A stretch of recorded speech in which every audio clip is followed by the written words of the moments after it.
Olá, seja muito bem-vindo ao Pode Bem Viver. Eu sou Juliana e estou aqui representando a farmácia Bem Viver, com conteúdo relevante e com profissionais de destaque na área da saúde e nutrição.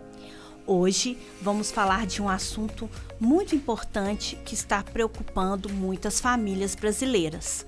O assunto são alergias e intolerâncias alimentares. E você sabia que o intestino, através da sua microbiota, pode ter um papel decisivo tanto na prevenção quanto na piora desse quadro? E para isso, nós trouxemos a maior especialista em Minas Gerais no assunto, a doutora Raquel Rigg. Muito obrigada, doutora Raquel, por estar aqui conosco. Doutora Raquel Rigg é nutricionista, especialista em nutrição clínica e também em distúrbios, tratamento nos distúrbios do TEA, do TH21, e está aqui para compartilhar o seu vasto conhecimento com vocês. Boa tarde, doutora Raquel. Boa tarde, gente. Que prazer estar aqui com vocês. Muito obrigada pelo convite. Ainda mais para falar de um tema que eu amo tanto e que quem não me conhece vai saber. Eu sou mãe de uma criança com alergias alimentares. João Ricardo foi alérgico múltiplo. Hoje, somente é alérgico a ovos e camarão. Então, por conta dele, eu me especializei, eu fui a fundo no estudo das alergias e das intolerâncias alimentares. Doutora Raquel, conta pra gente qual é a diferença entre a intolerância e a alergia alimentares.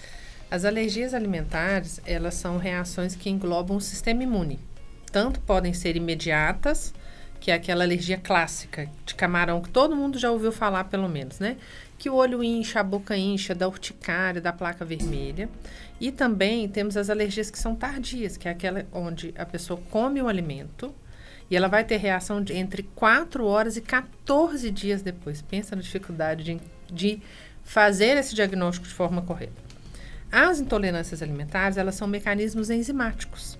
Uma que a gente usa muito como exemplo, que todo mundo já ouviu falar, é a intolerância à lactose, que é onde o corpo para ou diminui a produção de uma enzima que vai degradar aquela parte, no caso a lactose, o carboidrato presente nos leites, e isso gera sintomas, muitas vezes aí, na intolerância à lactose, como diarreia, prisão de ventre, barriga estufada, mal-estar, enjoo.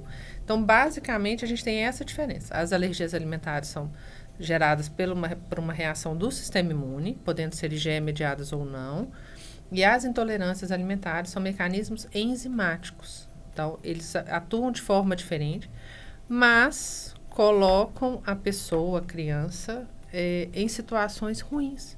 Sendo que a alergia IgE mediada, ela pode sim, gente, colocar a vida da pessoa em risco, tá? Uma alergia IgE grave pode levar a óbito. Então, a gente precisa ter muito cuidado. As alergias alimentares tardias e as intolerâncias alimentares não colocam a vida do ser humano em risco, mas trazem desconforto, mal-estar, incapacitam da pessoa continuar as atividades dela no dia a dia, ou se for um bebezinho, traz uma angústia para a família imensa, né? Porque quem quer ver um bebezinho passar mal? E eu sei porque eu vivi isso. João Ricardo vomitava 25 vezes por dia, gente. Não era brincadeira. É isso que eu queria ouvir, né? A gente, mais do que informação, a gente também gosta de ouvir pessoas, né? A gente tá aqui para isso. Então, doutora Raquel, e aí, eu acho que as pessoas... Nada acontece por acaso. Acho que colocou para você... Ele foi mais que uma mãe, a nutrição, eu falo que é a ciência do amor também, que você nutre, né? Você nutre a mãe, nutre o filho e a nutrição. Me conta um pouquinho dessa história, como foi? Quando o João Ricardo nasceu, depois eu fui entender que ele sensibilizou na maternidade. Ele tomou fórmula com 6 horas de vida, porque eu não tinha leite. Ele estava chorando demais. A enfermeira falou, não, vamos dar uma fórmula. Demos 2 vezes. No dia seguinte, quando ele foi tomar o primeiro banho, a enfermeira falou comigo assim, mãe, esse menino está com alergia ao plush. Porque ele estava com um macacãozinho de plush, estava frio. Sai minha mãe, vai comprar roupa toda de novo pro João Ricardo. Ele não estava, porque ele estava todo vermelho. Ele já estava sensibilizado. Aí foi uma criança que começou a vomitar em jato. Muito. Um choro. Ele não dormia. A pele, eu olhava e falava assim, gente, cadê aquela pele de bebê que todo mundo me prometeu? O rostinho dele parecia um couro de cobra. e depois veio o sangue nas fezes. Que foi aí que a gente foi começar a saga de procurar um bom profissional para acompanhar a gente. E eu comecei a estudar, porque na época eu não era nutricionista materno-infantil. Eu só trabalhava com adultos. Eu falava, gente, tem um trem errado com essa criança. Comecei a estudar, falei, gente, ele tem alergia a leite. Aí começou. Não, ele tem intolerância à lactose. Isso é uma coisa importante da gente falar, gente. Bebês saudáveis, é muito raro que o bebê tenha intolerância à lactose. Porque o leite materno é o leite que mais possui lactose. Então, o bebê produz lactase. Então, normalmente, salvo casos raros de intolerância à lactose genética, o bebê não vai ter intolerância à lactose, ele vai ter alergia à proteína do leite de vaca, que é o que o João Ricardo teve durante 7 anos. Ele foi alérgico a leite, ele não podia consumir nada de leite. A gente usou, na época nós usamos uma fórmula de aminoácidos, porque eu não conseguia amamentar ele muito pouco, e aí ele estabilizou. Quando veio a introdução alimentar, a gente viu que ele tinha outras alergias também, o que também não é esperado. Às vezes a mãe fica muito angustiada, fala, meu filho tem alergia a leite, será que ele vai ter alergia a quê mais? A grande maioria das crianças vai ter alergia só a leite, graças a Deus. Mas o João Ricardo, como a casa de ferreiro espeta de pau, ele foi alérgico a 12 alimentos. Então foi uma introdução alimentar, assim, dificílima. Porque a gente dava uma coisa, ele reagia, dava uma coisa, dava outra coisa, ele reagia. E aí, nesse meio do caminho, a gente encontrou um excelente pediatra que acompanha ele até hoje. E o que eu escutei muito foi, a gente tem que esperar. Mãe não espera. Mãe corre atrás. Eu falei, não, tem que ter alguma coisa que eu possa fazer por ele. E aí eu descobri o mundo da modulação intestinal, que é onde eu fui me especializando. Tem 8 anos que eu estudo sobre modulação intestinal sem parar, porque eu descobri o papel que a microbiota poderia ter no auxílio da resolução desses quadros que o João Ricardo tinha. E eu tenho certeza que hoje ele é uma criança saudável, feliz, alegre, que come dentro do que ele pode muito bem, porque a gente fez e faz com ele um trabalho de modulação intestinal diariamente. Então, assim, a microbiota, ela auxilia demais em 1000 coisas dentro do nosso corpo, não só da criança, como nós adultos também, mas principalmente ali naquele comecinho de vida da criança. Por quê, Ju? A microbiota que a gente vai levar para a vida, a microbiota residente, a qualidade microbiana e a diversidade microbiana que essa criança vai levar para a vida inteira, ela forma na primeira infância. É naquele comecinho de vida onde aquele intestino vai ser povoado de forma ou boa ou não tão boa. E isso pode, inclusive, impedir que a criança desenvolva doenças crônicas na idade adulta, como Alzheimer, Parkinson, doenças coronarianas. Então, eu sempre brinco assim, falo, quer dar um presente para o seu filho? Deixa ele constituir uma microbiota saudável. Isso talvez seja um grande diferencial na vida dessas crianças. Então, o ideal, mesmo os saudáveis, é começar a consulta com uma nutricionista que vai orientar com que idade, doutora Raquel? Na introdução alimentar, lá com 6 meses. Assim, a ciência já sabe que o ideal é que você comece no início da vida, porque é onde a criança vai começar. A ciência achava até pouquíssimo tempo que a gente nascia com o intestino estéril. E só depois do nascimento é que isso ia começar a se povoar com as bactérias. A gente ainda tem estudos pequenos, com um número de pessoas pequeno, mas os estudos já vêm mostrando a presença de algumas bactérias dentro do útero da mãe. Aí, a via de parto, como que essa criança vai se desenvolver, vai alterar. E aí, mesmo que seja uma criança saudável, a gente sabe que se você dá um probiótico específico ali no comecinho da vida, essa criança vai ter menos cólica. Ela vai chorar menos. A mãe vai sofrer menos, porque o menino chora, a mãe chora junto. Então, eu acho que, assim, o que a gente pensa quanto ciência de ideal, no mundo maravilhoso, e eu sei que nem sempre isso é possível, é que a mãe faça esse acompanhamento, ainda na gestação. Ah, Raquel, não fiz, não deu, enfim, nem sabia, não tinha esse conhecimento. quando começar a introdução alimentar, é muito importante que essa criança receba uma diversidade alimentar grande para que ela crie uma diversidade, uma qualidade microbiana adequada. E aí, se preciso for, a gente entra com probiótico, dá uma ajuda, eu falo que você dá um empurrãozinho ali para aquela microbiota se desenvolver de forma adequada. O que a gente sabe é que mesmo que em crianças, em bebês saudáveis, quando o bebê usa um probiótico adequado e já muito bem identificado pela ciência, é um bebê que vai ter menos cólica, é um bebê que vai chorar menos, é uma mãe que vai sofrer menos. Então, e aí a gente consegue já começar a desenvolver essa microbiota de forma saudável. A gente vai gerar ali naquela criança uma eubiose, né? Um equilíbrio entre as cepas de bactérias que vão habitar na vida do intestino, na vida daquela criança, no intestino dele, gerando uma microbiota saudável. Diferentemente de crianças que depois, lá na frente, podem ter uma disbiose, que é o desequilíbrio das bactérias do intestino. Eu vou além. Você lembra quando a gente começa assim, quando a gente vai ter um filho, a gente sempre consulta um pediatra para ver se a gente gosta do pediatra. Eu acho que agora também a gente tem que começar aí na doutora Raquel, viu, mamãe? Vocês aí que estão olhando. É importante a gente conhecer a nutricionista, porque nos mundos atuais, no mundo de hoje, a alimentação é diferente, né? Eu gosto muito de falar sobre isso, que o alimento de 20 anos atrás é totalmente diferente do que a gente come hoje. Totalmente diferente. Outro dia, uma mãe que eu atendi, a gente conversando, a gente decidiu que o ideal para aquela criança naquele momento seria diminuir o consumo de trigo. Aí ela me fez a seguinte pergunta: Raquel, mas desde que o mundo é mundo, todo mundo come trigo? Eu falo, comia, né? Porque nos últimos 100 anos, qual foi a quantidade de variações genéticas que essa proteína, que esse grão, né, passou? Foram mais de 100 modificações genéticas.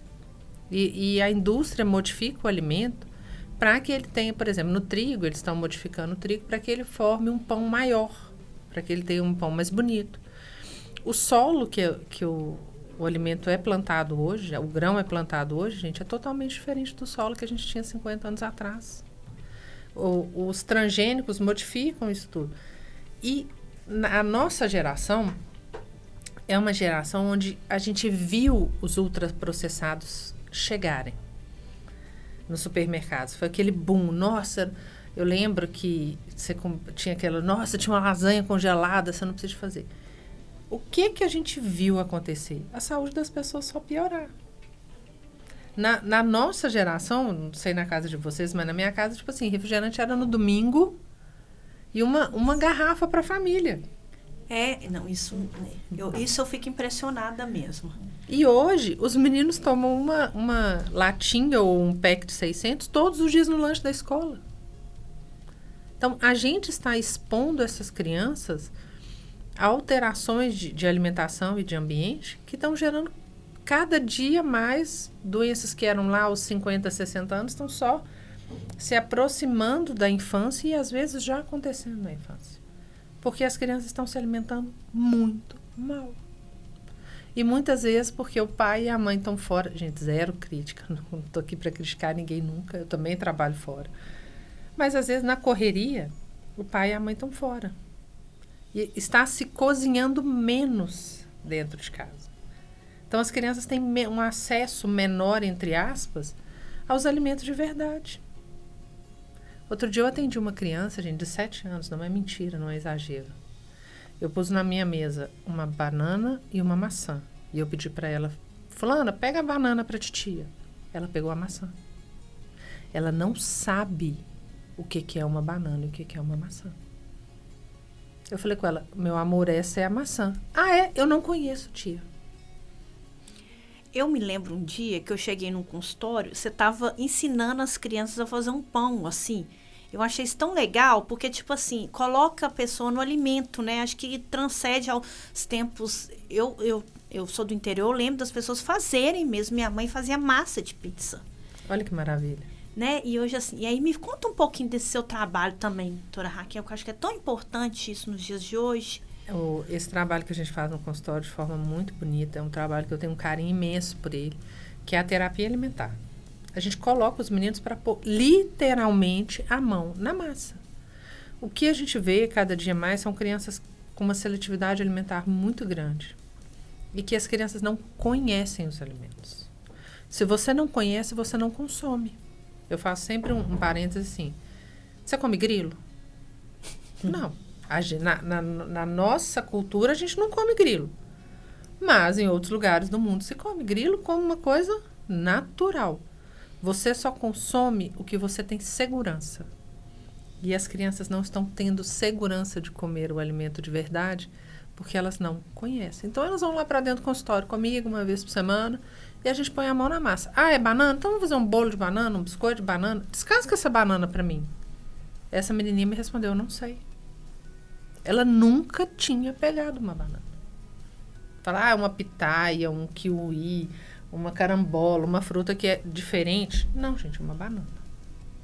E é isso que está impactando de forma negativa a saúde das crianças. Eles muito menos comida de verdade e muito mais industrializados. E vamos combinar? O biscoito de chocolate ele tem sempre o mesmo gosto. Ele tem sempre a mesma textura. Você sabe exatamente na hora que você abrir, as crianças reconhecem o barulho da embalagem. É impressionante. Eu faço uma dinâmica com algumas crianças que eu vejo, que é de vendar os olhinhos e eu abro, por exemplo, um pacote de biscoito, que é, fulano gosta de biscoito recheado, tá bom. Se eu abrir o pacote de biscoito recheado que ele gosta, ele fala, esse é o que eu gosto, vendado. Se eu abrir um pacote de outra marca, ele fala, esse não é o que eu quero. Ele reconhece o barulho do pacote. E ele sabe que ali vai ter tantos biscoitos de tal textura, de tal cor, de tal cheiro. A fruta não. A manga, um dia ela tá mais verde, ela tá mais ácida, um dia ela tá mais doce, ela tá mais mole. A banana, quando madura, tem um sabor, quando mais esverdeada, ela pega na boca. Isso gera incômodo para as crianças, porque elas não conhecem. E é aí que a gente precisa entrar e trabalhar, e as famílias entrarem junto, para que essas crianças passem a ter uma alimentação de comida de verdade. Porque é isso que vai gerar diversidade microbiana e qualidade microbiana. E aí melhora, inclusive, gente, contar. Posso contar um caso? Claro, nós estamos aqui, a gente aqui é mineira, a gente gosta de caso. João Ricardo foi alérgico a leite até ano passado. Ele ainda é a ovos, mas a leite até ano passado. E ano passado a alergia a leite passou, graças a Deus. E ele tinha muita vontade de comer alimentos que que vendia na cantina da escola. Porque os colegas sempre comeram e ele nunca pôde comer nada. E aí o que eu fiz? Falei, essa sensação de pertencimento é importante para a criança. Deixei. De repente, eu comecei a ver aquele nervoso, irritado, chato, chorando. A escola me chamou. Raquel, o que aconteceu? O comportamento de João Ricardo mudou. Ele está muito mais agitado dentro de sala de aula. Eu falei, peraí, o que mudou nesse contexto? O lanche da cantina. Porque eu distraí nessa sensação de deixar ele ir. E ele estava comendo isso 3 vezes por semana.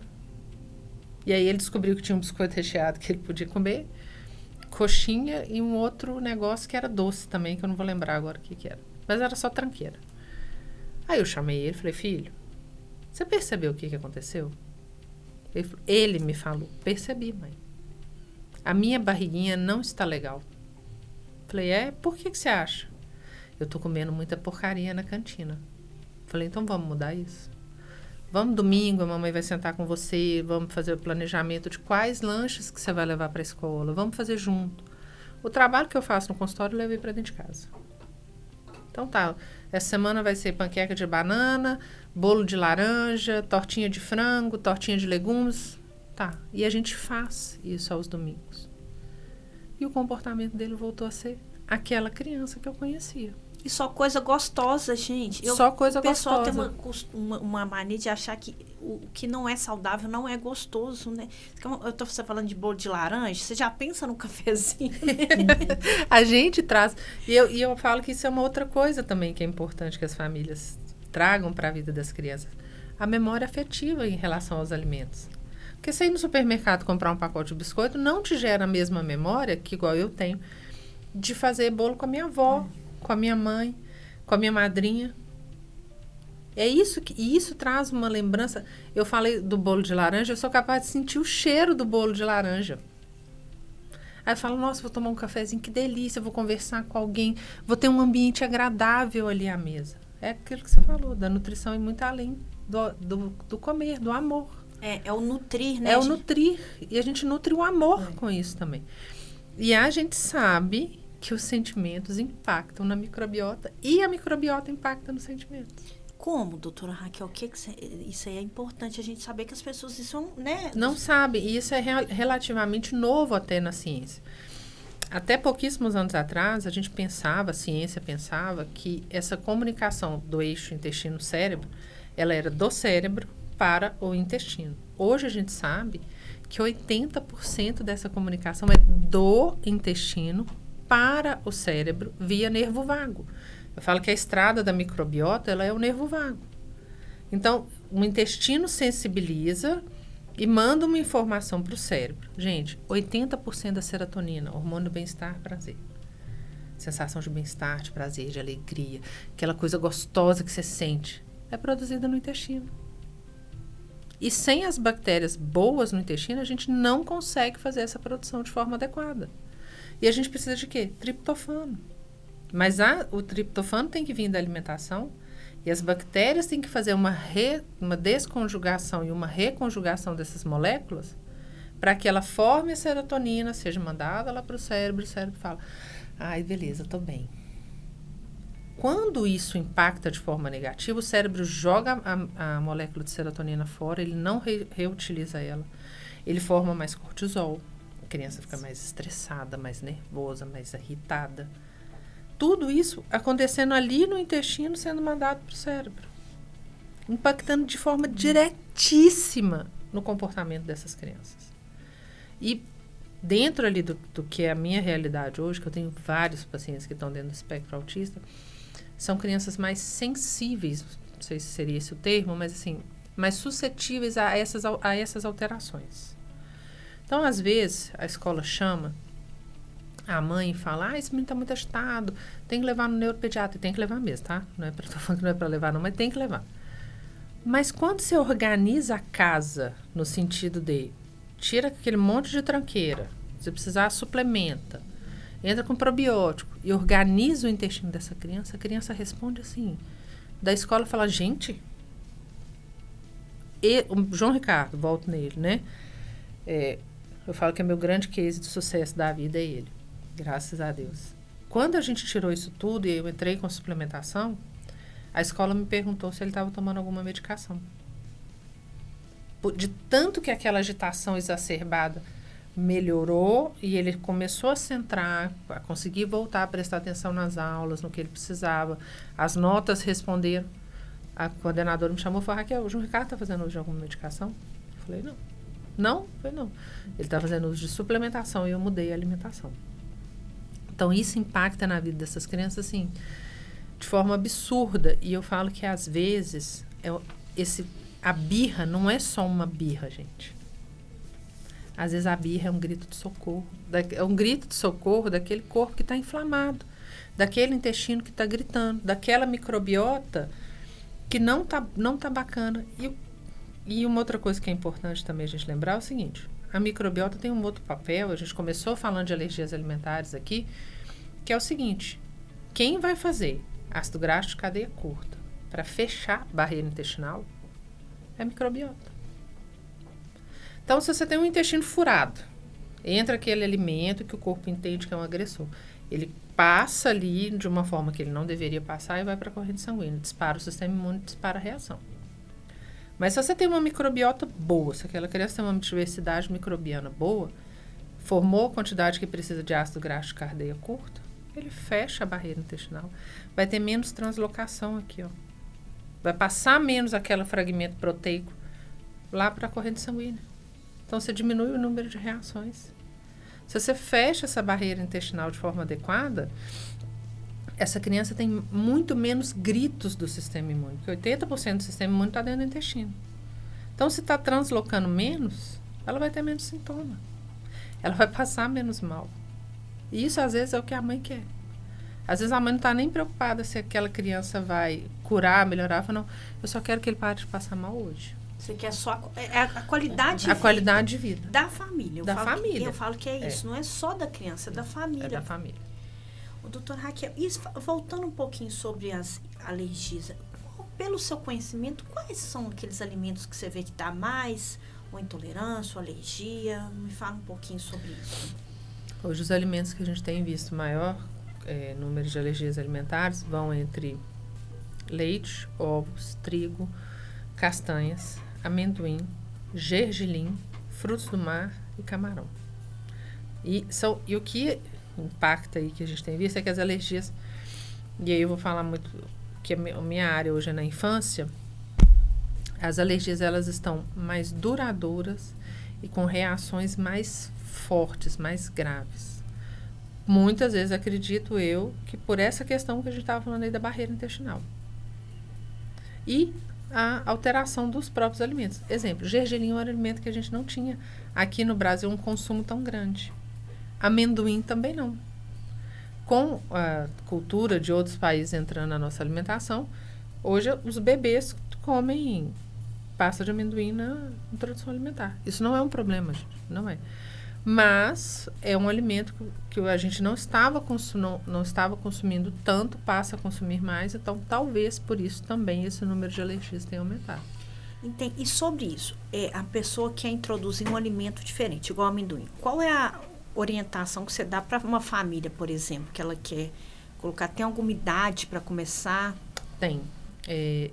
Para os bebês, alguns autores falam entre 8 e 11, outros entre 9 e 12, a janela imunológica, que é um momento onde o sistema imune, eu falo que ele está mais descansado, mais light. Ele fala assim, deixa passar. E a ciência já sabe que introduzir os alimentos alergênicos nessa fase tem um risco menor de desenvolver alergia alimentar. E, em contrapartida, prorrogar essa introdução, porque às vezes a mãe fica com medo. Fala, não vou dar não, porque ele vai passar mal, e se tiver alergia. Não ofertar o alimento aumenta o risco de alergia alimentar. Às vezes em 1,5 ou 2 vezes a chance daquela criança ter alergia alimentar. Muita gente pensa o contrário, né? A gente tem um pouco... Antes tinha... ovo era 1 ano, né? Hoje isso já um pouco caiu por terra, né? Com os novos estudos, né? Bom, então, ele fala, na introdução alimentar, é importante que a mãe faça essa exposição dos alimentos alergênicos. Porém, gente, não é para fazer uma vez e não dá nunca mais. Exemplo, camarão é uma coisa que a gente vê muito. A mãe oferta o camarão para a criança uma vez. Ah, não, já deu camarão, tá ótimo, vida que segue. Aí lá com 3 anos a criança vai na praia ou vai em algum restaurante, alguma coisa, e come de novo. Ali ela deflagra uma reação grande. Fala, mas gente, eu dei uma vez.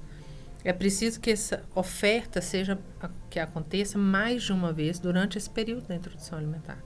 Porque aí o corpo entende que aquela proteína é só uma proteína alimentar e que ele pode deixar passar e ele não vai se sensibilizar, ele não vai gerar reação contra aquele alimento. Porque na alergia alimentar, ela nada mais é do que uma reação exacerbada do sistema imune da criança ou da pessoa, porque a alergia ela pode se desenvolver em qualquer momento da vida. Eu comi camarão até meus 18 anos. Hoje eu não posso encostar no camarão com o pipoco todo. Entendi. Então, assim, é importante que a gente faça essa exposição para os bebês, que diminui o risco de alergia alimentar mais de uma vez. E eu sempre falo com as famílias o seguinte: se tem pai ou mãe alérgicos, atópicos, é maior a chance desse bebê ter alguma alergia. Não necessariamente alimentar, mas ambiental também. Ácaro, pelo de gato, cachorro, enfim. É importante que a gente preste atenção nesse bebê. Faça um desenvolvimento de uma microbiota, auxilie, né, no desenvolvimento de uma microbiota melhor para aquela criança, mas que a oferta dos alimentos potencialmente alergênicos seja feita enquanto os responsáveis estão em casa.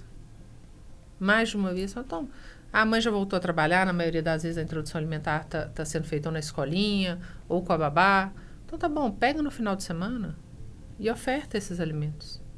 Então, ofertou hoje, sábado que vem oferta de novo, ofertou a 3ª vez, não teve nada, a vida que segue vai ofertar naturalmente. Ah não, Raquel, fez uma reação. Fala, então peraí, vamos entender, vamos procurar um especialista e entender para qual caminho que essa mãe vai seguir. Mas, de forma geral, é fazer essa introdução durante esse processo de vamos pôr uma janela maior, entre 8 e 12 meses para esse bebê. Acho que é o fundamental. Entendi. E, doutora Raquel, me conta aqui um pouquinho. Sobre esses pais que têm essa alergia e tal, o importante também já é sempre estar olhando, desde que o bebê nasça, ver se tem alguma reaçãozinha também, não é? De forma geral, ali, quando o bebê nasce, ele vai tomar ou leite materno ou fórmula. E aí, se ele for alérgico a leite naquele momento, ele vai sintomatizar, né? É difícil, não é tão comum a gente ver um bebê fazer uma reação IgE mediada, uma reação mais imediata, mais forte, via leite materno. Não é o usual, mas pode acontecer. O que a gente mais vê ou é a reação IgE mediada com a fórmula, ou de forma maior ainda, as reações tardias, que é o vômito, refluxo, sangue nas fezes, diarreia, dermatite. Isso é o que a mãe precisa ficar atenta. Porque às vezes fala assim, é só um refluxozinho. É só... Não sei. Presta atenção, porque toda vez que a criança desenvolve um mecanismo de alergia alimentar, a gente precisa pensar que ela não é uma criança que tem somente alergia alimentar, ela é uma criança alérgica, uma criança atópica. Então, a gente precisa pensar, e existe uma questão que se chama-se marcha atópica, que é o caminhar, o desenvolvimento da alergia, seja ela alimentar ou não, ao longo da vida dessa criança. Então, é uma criança aí que começa com uma alergia alimentar, aí depois ela pode ter uma questão respiratória, asma, outras questões. Mas, a ciência já sabe que essa marcha atópica não necessariamente ela precisa acontecer.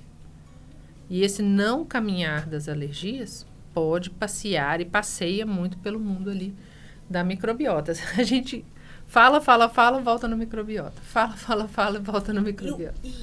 Você fala muito sobre o tratamento. Então, sempre você você tem um protocolo de tratamento. E existe, assim, alguma restrição também? Algum alimento que você vê, assim, pode ser um vilão para a microbiota, doutora? Além do, assim, extremamente... Você falou muito do refrigerante, né? Acho que o refrigerante está todos os dias aí na vida. Então, assim, é meio um vilãozinho que veio. Mas né? Os ultraprocessados, de uma forma geral, eles sambam a microbiota não só das crianças, como dos adultos também. Eu fiz a minha formação em modulação intestinal e a minha especialização em gastroenterologia com o professor Murilo Pereira. E ele fala muito o seguinte, quanto maior a vida do alimento, quanto maior a vida de prateleira do alimento, menor a sua. Então, é desembalar menos e descascar mais. Eu acho que essa é a frase máxima, assim, do que a gente precisa fazer para a nossa saúde e para a saúde das crianças. Tirar de dentro de casa os ultraprocessados, assim, de preferência 100%. Não, Raquel, mas não dá, o fulano gosta de comer um presunto, o outro gosta de comer um pão de forma. Ok, não é para ser, eu não sou radical, nem sou a favor de terrorismo nutricional de forma nenhuma. Mas quanto menos a gente tiver exposição a esses alimentos, porque a gente tem que entender o seguinte, por que um pão de forma dura 1 ano na prateleira do supermercado e o pão francês em 2, 3 dias ele está mofado? Porque esse daqui, ele é enriquecido, eles colocam ali peptídeos antimicrobianos, dentre conservantes, edulcorantes, estabilizantes, a tranqueira toda. Ele é riquíssimo em peptídeos antimicrobianos. Então, ele não deixa que bactérias, fungos, leveduras cresçam naquele alimento. Certo, a indústria fez certíssimo, o objetivo é esse. Porém, no entanto, todavia, quando isso chega no nosso intestino, ele também vai fazer uma ação de peptídeo antimicrobiano.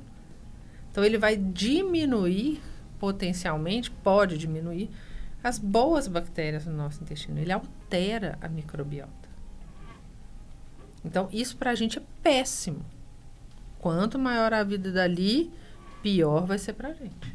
Então, às vezes, quando as pessoas me perguntam, Raquel, pão de forma integral ou pão francês? Falo, pão francês. Mas e o pão integral, ele é tão bom, ele é rico em fibra, tem 10 grãos. Falo, tá bom, tá aí. Mas, junto com esses 10 grãos, ele tem 259 tranqueiras atrás. Então, é o básico que funciona. Então, vai comer um pão?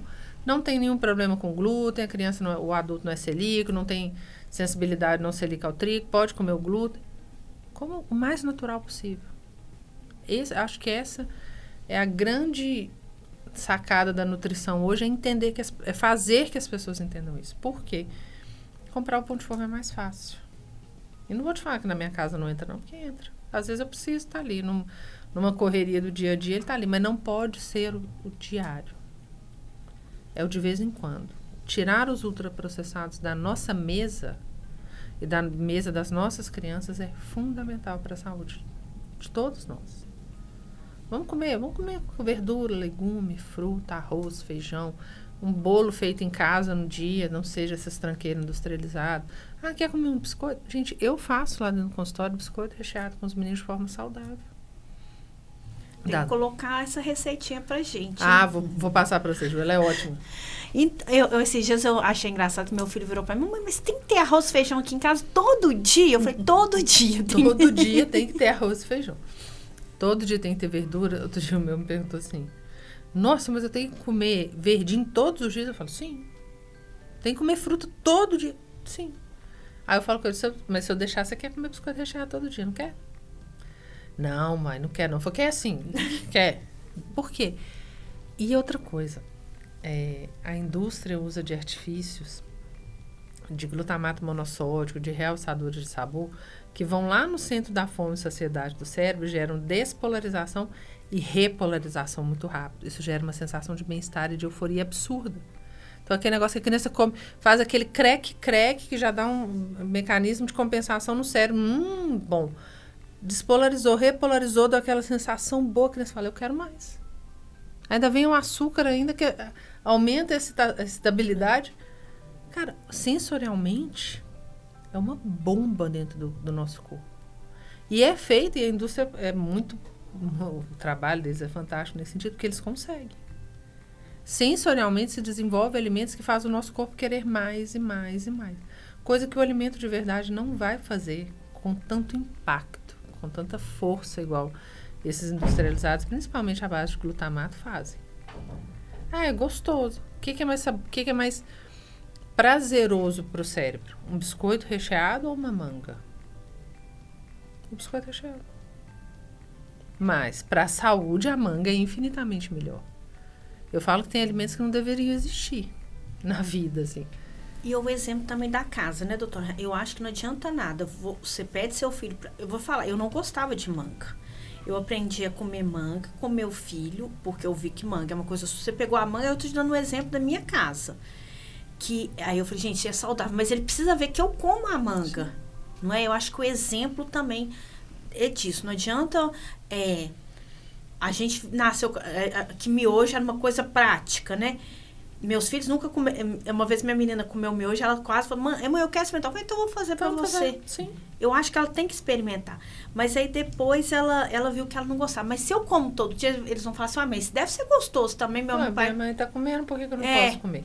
Eu falo muito isso com as famílias que caminham junto comigo, que é o seguinte, não adianta você falar pra uma criança, come arroz, feijão, couve e carne e comer um miojo. Não adianta. A criança... As palavras ensinam, mas o exemplo arrasta. A criança faz o que ela vê você fazendo. Então, se ela não te ver comendo bem, ela não vai comer bem. E se em casa você tem uma oferta imensa de ultraprocessados, ela vai comer ultraprocessado. Agora, uma outra coisa que é importante é o seguinte. Quem faz compra em casa? Quem coloca o alimento dentro de casa? Não importa se é só para criança. Se você tem chocolate... Mulher tá na TPM, aquele negócio todo. Ah, eu vou comer um chocolatinho. Você vai lá, tem um chocolate. Tem 3 barras de chocolate dentro do armário. Você come. Agora, se não tem, na maioria das vezes você vai falar, nossa, eu queria tanto comer um chocolate. Ah, mas não tem. Ah, não vou sair para comprar. Ah, não vou pedir não, porque vai demorar. Passou. Mas se tá ali à mão, você vai consumir com muito mais facilidade. Então, é melhor não ter. Ah, Raquel, dá trabalho sair para comprar? Dá. Mas é essa a ideia. Outro dia meu marido falou comigo, não compra chocolate porque se tiver eu como. Um adulto. Mas por quê? Você abriu a despensa, viu ele ali, às vezes você não tá nem com vontade de comer. Mas você viu ele e falou, vou comer só um pedacinho. Ah, tem um presunto na geladeira. Você vai fazer um bife? Ou você vai pegar um ovo, bater ali, pôr o presunto e comer? Você vai no mais prático, às vezes no mais fácil. Então, cabe a gente, ou a quem faz, né? Não só a mulher, mas a quem faz as compras dali da casa, fazer... Eu falo que a saúde começa na escolha do carrinho do supermercado. E na ida no sacolão, né? Eu tenho um professor que fala assim, ele é muito radical, mas ele fala que, como é que é? Supermercado, às vezes, padaria, às vezes, sacolão e açougue, sempre. Sempre. A base da alimentação tem que sair dali. Se você corre muito para o outro lado, pode saber que uma hora vai dar ruim. E o corpo grita e grita rápido. Pessoal, muita informação. Não é à toa que a doutora Raquel é a maior especialista em Minas Gerais. Tão conhecida, quando fala em intolerâncias, alergias, alimentação infantil, ela domina todos esses assuntos. Foi muito bom, né? Doutora Raquel, eu queria que você deixasse um recado para os nossos leitores, para as mães, para os filhos. Qual que é esse legado que o João Ricardo começou e continua até hoje? É comida de verdade. Descascar mais, desembalar menos. Fazer uma criança comer bem, gente, dá trabalho e é difícil. Mas a recompensa é absurdamente alta. Cuidar da nossa alimentação é um ato de amor. Cuidar do que seu filho come é um ato de amor. Se a gente que é mãe, né, das crianças, a gente ama mais que tudo, investe nisso, investe numa alimentação de verdade, numa comida de verdade, ensina a criança a comer bem. Esse é o grande pulo do gato para a saúde dela, não só agora, como lá na frente. E às vezes, quando eu recebo uma família que vem falar comigo de introdução alimentar, eu falo o seguinte, olha, a família que surfa a onda da introdução alimentar com o bebê bem, é uma família que vai crescer feliz e saudável.